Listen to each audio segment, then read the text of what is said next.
A coin on its own is a quiet thing, but gather thousands of them in thousands of hands, all in one place, and something extraordinary happens.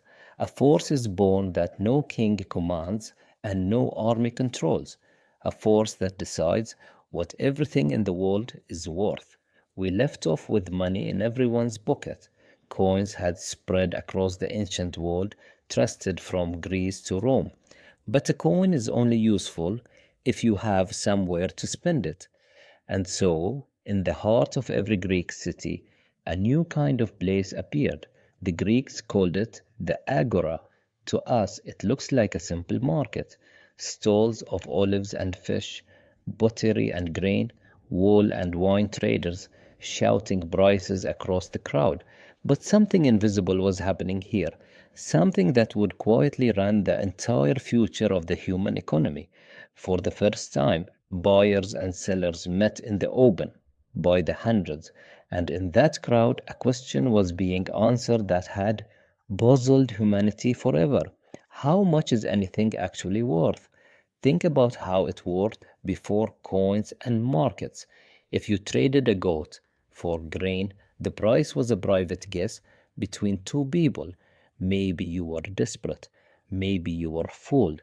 There was no way to know if it was fair. But in the agora, everything changed. A fisherman asks 10 coins for his catch. The buyer refuses and walks 3 steps to the next stall, where the fish is 8. So the first seller drops his price. Meanwhile, a shortage of grain means every baker is bidding for the same few sacks, and the price climbs. No one was in charge of these prices. No king set them. No law declared them. They emerged on their own from thousands of tiny decisions. Every haggle, every refusal, every eager buyer pushing and pulling until a price settled. This is one of the most powerful and least understood ideas in all of economics.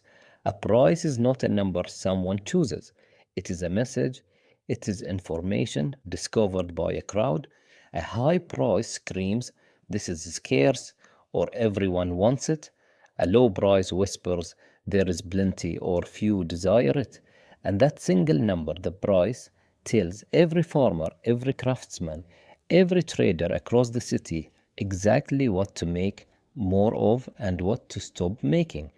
When bread grew expensive, more bakers baked. When too many sandals flooded the market, the price fell and the sandal makers turned to something else. The market was balancing itself, guided by nothing but price. No official could ever gather all of this information.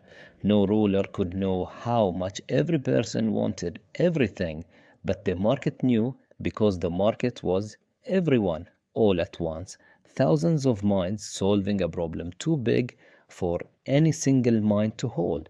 And it was the coin that made this possible. Without a shared money, there was no shared price. You cannot compare a goat to a jar of oil to a day of labor until all of them can be measured in the same units. Coins turn the chaos of barter into a single readable language of value. The price, the agora, was not just a place to buy dinner. It was the beating heart of the city. It was where value itself was decided out loud every single day. And this quiet machine, the free market, still runs the world today. Every price you have ever paid for coffee, for fuel, for a home was discovered exactly this way, by a crowd pushing and pulling in a marketplace far larger than any agora, but built on the very same ancient idea. But here is what makes this story turn: a marketplace creates wealth, and wealth creates power. The city that could trade the most, earn the most, and store the most could afford something no rival could match. It could afford to survive because coins were about to do something far greater than buy fish in a market. In one Greek city, beneath the rocky ground, lay a hidden vein of silver, and that silver was about to fund the fleet that would decide the fate of the entire Western world. That is where we go next.